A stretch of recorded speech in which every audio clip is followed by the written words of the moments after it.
Hello guys, मैं doctor Amit. सभी की रिक्वेस्ट पर मैं ये वीडियो बना रहा हूँ। सभी की शिकायत रहती है कि हमें बुखार होने पर, हमें डायबिटीज़ होने पर, हमें ईयरली में या हमें हार्ट अटैक होने पर या मलेरिया टाइफाइड आदि होने पे हमें कौन कौन से टेस्ट करवानी चाहिए। तो आज मैं आप सभी के बुखार होने पे एक मैं प्रोफाइल बनाया हूँ और ये प्रोफाइल में कौन कौन से टेस्ट होती है उसके बारे में बताने जा रहा हूँ। और यही टेस्ट नहीं, दुनिया की जितनी भी टेस्ट होती है सभी टेस्ट के बारे में आपको बताऊँगा। जैसे सीटी स्कैन हो गया, एक्सरे हो गया, अल्ट्रासाउंड हो गया, पीएफटी हो गया, टीएफटी हो गया, ईसीजी, यूएसजी, जितने टेस्ट होती है, और मेडिसिन हो गया, कौन सी दवा लेना चाहिए, कौन से बीमारी में कौन सा क्या खाना चाहिए, क्या परहेज करना चाहिए। तो इससे पहले मैं आपको बता दूं कि ये चैनल पे आप फर्स्ट टाइम आया तो health information by doctor Amit, तो ये पहले आप सब्सक्राइब कर ले ताकि आपकी हर एक वीडियो का इन्फॉर्मेशन आप तक पहुंच सके। तो मैं आपको चलिए मैं बताता हूँ कि फीवर प्रोफाइल में हमें क्या क्या टेस्ट करवानी चाहिए। तो हमें सबसे पहले जो होती है वो सीबीसी। कभी भी अगर हमें बुखार आती है तो हमें ये देखना होता है कि सीबीसी देखना होता है। ये सीबीसी का होता मतलब क्या होता है, तो सीबीसी जो होता है इसका मतलब होता है कंप्लीट ब्लड टेस्ट होता है।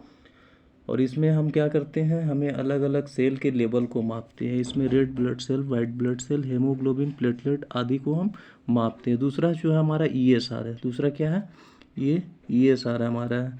तो ईएसआर क्या होता है, ईएसआर के बारे में हम जानते हैं। तो ईएसआर जो होता है, ये जो होता है, ये लाल रक्त कोशिका जो होती है वो कितनी तेज़ी से एक टेस्ट ट्यूब में सेटल डाउन होते हैं, उसे हम उसे देखते हैं। यह यह कौन सी स्थिति में बढ़ती है, तो जब हमारे शरीर में क्या होती है, सूजन होती है या कोशिका क्या होती है, टूटती है या क्षति पहुंचती है, तब ये टेस्ट हमें डॉक्टर करवाने की अनुमति देते हैं या सलाह देते हैं। आगे हम चलते हैं तो आगे हमारा जो है वो मलेरिया टेस्ट है। मलेरिया जो होता है, मलेरिया एक रोगों का उपस्थिति या निर्धारित करने के लिए मलेरिया का परीक्षण किया जाता है। मलेरिया जो होता है एक मच्छर के काटने से होता है, प्लाज्मोडियम जो होता है। इसमें जो होता है आमतौर पर क्या होता है कि हमें कपकपी होता है, ठंड लगना शुरू होता है, इसके बाद में तेज़ बुखार होता है, उसके बाद क्या होता है पसीना आता है, और तापमान जो होता है सामान्य हो जाता है। आगे हम देखेंगे टाइफाइड टेस्ट क्या है। आगे टाइफाइड टेस्ट है, मलेरिया में क्या खाना चाहिए, क्या मेडिसिन है, सब बताएंगे बाकी हम अगले वीडियो में। तो अभी मैं बता रहा हूँ कि टाइफाइड टेस्ट का तो इस टाइफाइड टेस्ट को हम क्या कहते हैं, मेडिकल लाइन में बोलते हैं विडाल टेस्ट। इसकी पुष्टि के लिए हम क्या करते हैं, विडाल टेस्ट करते हैं। और ये क्या होती है, एक अंतःस्रावी बुखार होती है। और ये पॉजिटिव होने पे रिपोर्ट, ये पॉजिटिव जो होती है, तो ये पॉजिटिव होती है तो इन्फेक्शन का हमें पता चलता है। टाइफाइड आगे हम, ये दूषित खाना और पानी से होता है टाइफाइड। आगे हम देखते हैं एसजीपीटी और एसजीओटी क्या होती है। तो एसजीपीटी एसजीओटी जो होती है ये हमारी लीवर की टेस्ट होती है, जिगर जिसको बोलते हैं, ये जिसे हिंदी में यकृत भी कहते हैं। तो ये खून परीक्षण खून से होती है या सीरम टेस्ट होती है। इससे ये पता चलता है कि सीरम का लेवल हमारे ये लीवर में कितनी है। ये कब बढ़ती है एसजीपीटी एसजीओटी, जब हम के हाई डोज की मेडिसिन लेते हैं, एल्कोहल का यूज करते हैं, तब हमारी जो लीवर जो होती है क्या होती है, ख़राब होने की चांस बढ़ जाती है। आगे हम देखेंगे क्या होते हैं डेंगू। ये डेंगू क्या होती है, तो डेंगू जो होता है ये भी एक मच्छर के काटने से होता है। और ये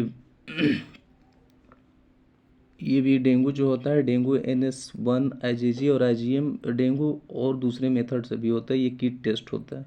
तो मैं बताऊंगा अगले वीडियो में डेंगू कैसे होता है और क्यों होता है और डेंगू का ट्रीटमेंट क्या है। आगे हम बता रहे हैं क्रिएटिनिन। क्रिएटिनिन जो होता है ये किडनी का टेस्ट होता है। ये क्रिएटिनिन ये के स्तर को बताता है। यह परीक्षण देखने के लिए किया जाता है कि आप किडनी कितनी अच्छी तरह से आपकी काम कर रही है।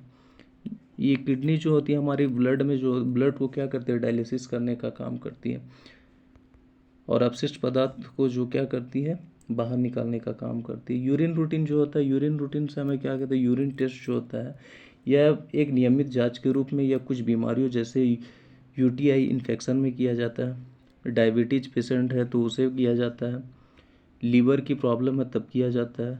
किसी को जॉन्डिस हो गया तब किया जाता है। तो जॉन्डिस का पता करने के लिए, शुगर का पता करने के लिए हम यूरिन, यूटीआई में पेन हो रहा है, यूरिन यूरेथ्रा यूरिनरी ट्रैक्ट में इन्फेक्शन हो गया, तब हम यूरिन रूटीन करते हैं। यूरिन कल्चर क्या होती है? तो यूरिन कल्चर जो होती है एक परीक्षण जो आपके मूत्र में जो क्या होती है बैक्टीरिया का पता लगा सकता है। यह परीक्षण उन कीटाणु का पता लगा सकता है और उनकी पहचान कर सकता है जो मूत्र पथ के संक्रमण या यूटीआई का कारण बनते हैं। हमें यूटीआई जो होता है, यूरिन में इन्फेक्शन हमेशा बार बार क्यों होती है, उसकी पता के लिए कि कौन सी बैक्टीरिया है, उसी को पता करने के लिए हम यूरिन कल्चर का टेस्ट करते हैं। ये 48 घंटे की टेस्ट होती है। बाकी अगर और भी मैं एक एक वीडियो लाऊंगा, जैसे सीबीसी का डिटेल में बताऊंगा, ये सार मलेरिया क्या खाना चाहिए, कौन से मेडिसिन है, हर एक चीज़ को मैं बताऊंगा। तो आप अगर फर्स्ट टाइम है वो अगर इस चैनल पे, तो आप सब्सक्राइब कर लेना और लाइक कमेंट भी कर देना, ताकि मुझे पता चल सके कि हमारी मेहनत आपको कितना काम आ रहा है। चलिए ठीक है, तो जय हिंद। आज